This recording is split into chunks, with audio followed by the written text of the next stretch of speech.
দয়াল ঠাকুর শ্রী শ্রী রাম ঠাকুর চ্যানেলে সবাইকে স্বাগত। বন্ধুরা, আজ আমরা শুনব সত্যনারায়ণ পুজো সম্পর্কে শ্রী শ্রী রাম ঠাকুরের শ্রীমুখে ব্যাখ্যা। আনুমানিক 1939 খ্রিস্টাব্দে শ্রী শ্রী ঠাকুর তখন কলিকাতায় কুঞ্জ মজুমদারের গৃহে অবস্থান করছেন। এই সময়ে ঠাকুরের মধ্যে কিছু পরিবর্তন দেখা গেল। ঠাকুর একের পর এক পাঁচালি লিখে চলেছেন। লেখা শেষ করে নিজের কাছে বেশিক্ষণ রাখতেন না।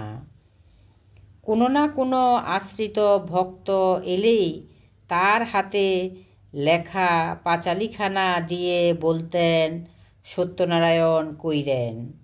সত্যনারায়ণকে সিন্নি দিয়া পাঁচালি খান পইরেন। কামনা বাসনা সত্যনারায়ণকেই জানাইতে হয়।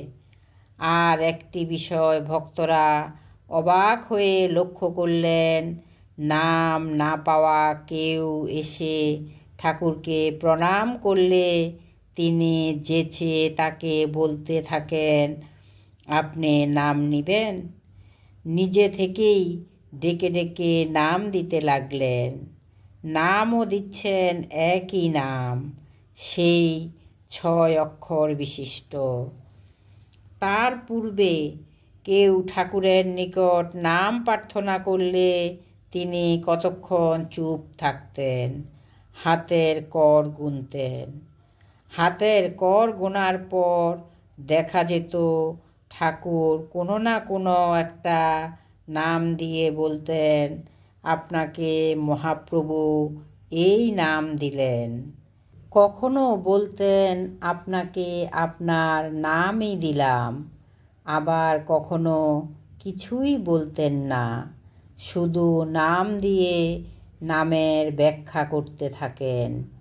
ঠাকুরের দেওয়া নামগুলি কোনো একটি নির্দিষ্ট নাম হতো না। ভিন্ন ভিন্ন নাম যেমন থাকতো, নামের অক্ষর থাকতো বিভিন্ন।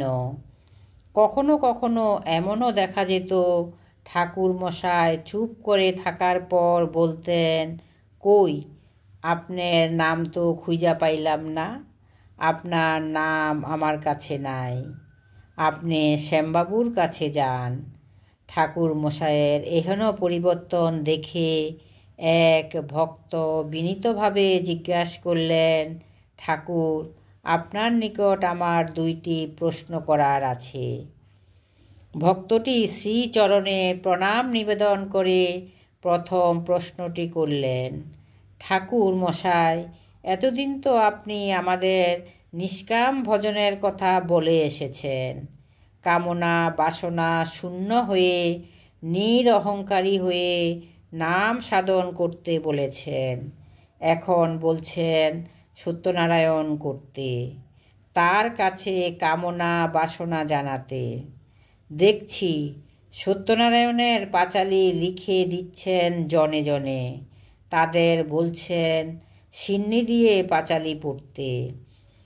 সত্যনারায়ণ পূজা তো কাম্য কামনার পূজা। কাম্য কামনার পূজায় তো অহংকার শূন্য হওয়া যায় না, এর কারণ বুঝলাম না। তাছাড়া এতে 2 দল হয়ে যাবে। একদল নিষ্কামের পক্ষ নেবে, আরেক দল সকাম পূজায় মেতে উঠবে। ভক্তের প্রশ্ন শেষ হতেই ঠাকুর বললেন, আপনার দ্বিতীয় প্রশ্ন কি?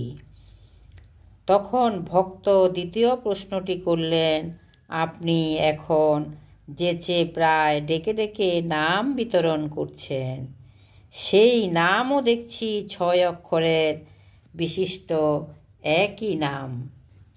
আগে তো এমন দেখিনি। নাম প্রার্থীকে নাম চাইতে হতো, তারপর আপনি নাম দেওয়ার হলে নাম দিতেন, সে নামও এক হতো না। ঠাকুর দ্বিতীয় প্রশ্নের উত্তর আগে দিলেন। বৃন্দাবন গেছিলাম, সেখানে গোপাল ভট্টজিউর সঙ্গে দেখা হইছিল। তিনি আমার হাতে একটা ঝোলা দিয়া কইলেন, মহাপ্রভু এই নামের ঝোলাখানা আমারে দিছিলেন, আমি শেষ করতে পারি নাই। তুমি তো দুয়ারে দুয়ারে নাম দিয়া বেড়াও, এরে খালি কইরা দেও। তাই তখন থাইকা ডাইকা ডাইকা নাম দিয়া ঝোলা খালি করতাছি। কিছুক্ষণ চুপ থাকার পরে আবার বলতে থাকেন, অন্য চিন্তা বড় চিন্তা। দেখবেন খাবার সামনে পইরা থাকবো, খাইতে পারবো না, দেখা দেখা না খাইয়া মরব, এমন দিন আসতেছে। নিষ্কামের কথা দূরে থাক, লোকে নামই ভুইল্লা যাইব। কিছু পাওনের লোভে পইরা কাম্য কামনার পূজায় আউগাইয়া আসব। সিন্নি দিয়া সত্যনারায়ণ করতে করতেই ভোগগুলা ছিন্ন ভিন্ন হইব। তখন গুরুর কৃপায় নিষ্কামের পথ আপনা আপনি পাইয়া যাইব। গুরুদেবের আতুল চরণে জানাই শত সহস্র প্রণাম। সবাইকে জানাই রামময় প্রীতি ও শুভেচ্ছা। জয় রাম, জয় গোবিন্দ।